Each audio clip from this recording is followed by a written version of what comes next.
Isang magandang umaga. Ako si Royce Jelaine M. Linguete mula sa Baitang 10 Einstein. Sa isang matatag na relasyon, isang kasinungalingan, isang pagtataksil, isang paglabag sa pangako, o isang kilos na nagpapakita ng kawalan ng paggalang, ay maaaring ikasira ng lahat. Hindi sapat ang mga matatamis na salita o pangakong magaganda kung wala itong kasamang katapatan. Ang katapatan na higit pa sa pagsabi ng katotohanan, sa pagsasabi ng katotohanan kahit masakit, sa pagiging tapat kahit hindi na madali, sa pagsabi ng totoo kahit hindi tayo magwagi. Hindi madaling magsabi ng totoo, lalo na't kung ito ay masakit.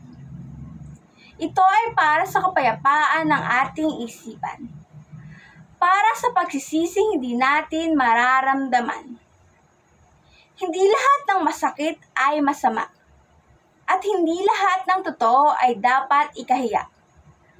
Dahil sa isang mundong puno ng kasinungalingan, ang pagiging tapat ay isang uri ng katapangan. Ito ang ugaling hindi dapat mawala sa puso natin. Dahil ito ay nagpapakita kung sino ang bawat isa sa atin.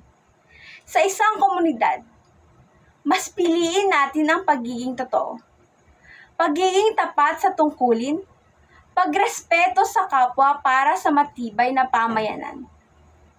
Sa paaralan, ang estudyanteng tapat ay hindi nandaraya sa pagsusuri. Magiging tapat sa salita at kilos na aking ginagawa. Sa kahit anong hirap ng pagsusulit, mas pipiliin kong matuto sa kahit anumang pagsubok. Hindi na babase sa ginintuang medalya ang ating pagkakakilanlan, kundi sa dami ng tao na nagtitiwala. Sa huli, ang katapatan ay dapat na pinahahalagahan. Hindi dahil ito ay tama, ngunit ito ay nagbibigay ng tiwala at kapayapaan sa ating kapwa. Sa bawat matatag na ugnayan at pagtiwala, ito ay hindi maaaring umiral kung wala ang katapatan. Mapapamilya, pagkakaibigan, o pag-iibigan na puno ng pagmamahalan.